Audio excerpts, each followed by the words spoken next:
l'environnement de travail d'un élève.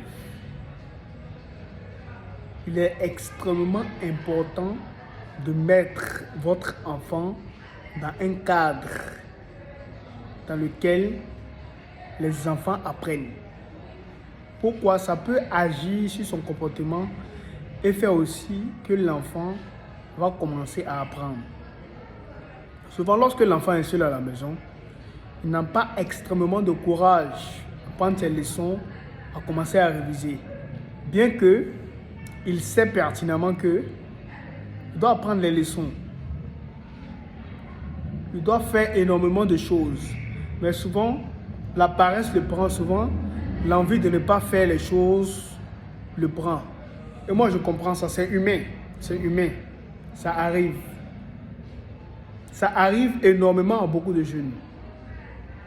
Les enfants comme ça, souvent, ils cherchent une source de motivation, une chose sur laquelle se cramponner pour essayer d'avancer. Donc, lorsque les enfants, dans leur quête d'essayer de trouver des leaders pour continuer, des leaders à suivre, pour faire la même chose comme eux, lorsque ces enfants ne trouvent pas ces leaders dans leur environnement, et bien ce qui se passe, ça fera que l'enfant va rester seul et ne pas passer à l'action. Peut-être que l'enfant il est intelligent, mais le fait qu'il est seul à la maison, isolé des autres qui sont en train d'apprendre les leçons, isolé des autres qui apprennent la connaissance, la compréhension comme les camarades, ça va faire que l'enfant ne va pas progresser. Pas parce que son environnement n'est pas propice. Souvent, il peut être dans un bon environnement, mais il est seul. Souvent, il y a certains enfants, lorsqu'ils sont seuls, ils ont extrêmement du mal à apprendre les leçons. Ils ont extrêmement du mal à apprendre les leçons. Ils ont extrêmement du mal à faire des choses personnellement. Il y a pour d'autres enfants, il faudrait qu'eux, ils puissent côtoyer leurs camarades qui sont en train d'apprendre les leçons.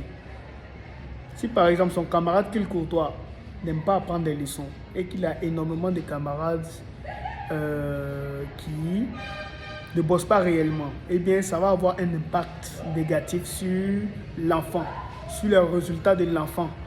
Ça va avoir un impact négatif sur sa rentabilité en classe, si ce que l'enfant pouvait produire en classe, bien que l'enfant soit quelqu'un d'intelligent.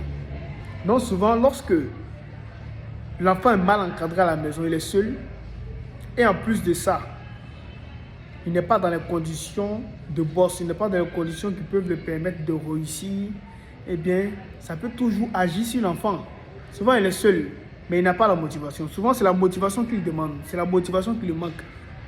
Il a le temps, il est présent, il est en bonne santé, mais c'est la motivation qui lui manque à apprendre les leçons. Parce qu'il ne voit pas énormément de ses camarades faire comme lui. Il voit qu'il est seul, il voit que, on dirait qu'il est le seul à apprendre les leçons. Or, la plupart de ses camarades, généralement, sont comme lui. Eux aussi n'apprennent pas les leçons.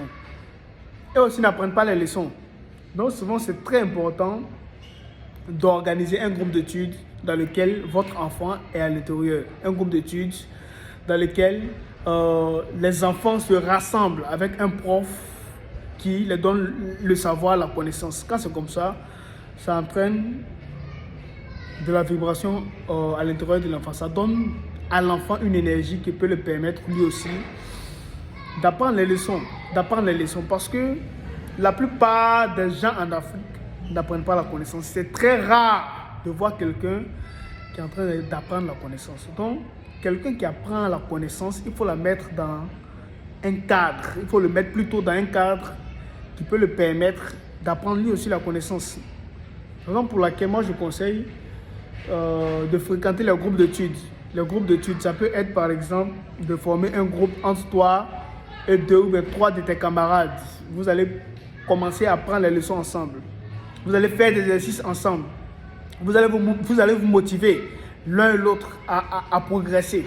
Souvent, vous allez vous donner des exercices. Lorsque vous donnez des exercices, l'un appelle l'autre à la maison. Est-ce que tu as pu faire tel exercice? Comment est-ce que l'exercice là, tu as pu le résoudre? Moi, j'ai été bloqué à telle partie. Quand c'est comme ça, ça fait qu'il y a énormément de progrès. Mais quand tu es seul et que tu es à la maison, souvent, il y a énormément de difficultés que tu as fait face à ça. Maintenant, ces difficultés, tu ne vas pas les expliquer à d'autres personnes. Quand c'est comme ça, c'est un peu compliqué. Donc, pensez à ça, pensez à mettre vos enfants dans des groupes d'études. Ça peut les permettre eux aussi de progresser. L'importance des groupes d'études n'est pas seulement de venir apprendre la connaissance, non. C'est de donner l'envie à l'élève de progresser, parce que souvent l'envie n'y est pas. Lorsque vous allez mettre l'enfant dans un groupe d'études, eh bien, ça va susciter l'envie à l'élève d'apprendre les choses lui aussi, parce qu'il va se dire que il n'est pas seul, il va se dire qu'il y a ses camarades qui sont en train d'apprendre des choses. Donc lui aussi, il peut progresser. Pensez à ça, ça peut aider votre enfant à la maison. Si votre enfant est seul, pensez à le mettre dans un groupe d'études. Ça peut l'aider à progresser. C'était pour les chroniques d'aujourd'hui. Je vous souhaite une agréable soirée selon l'heure à laquelle vous regardez ma vidéo. Merci, passez une agréable soirée.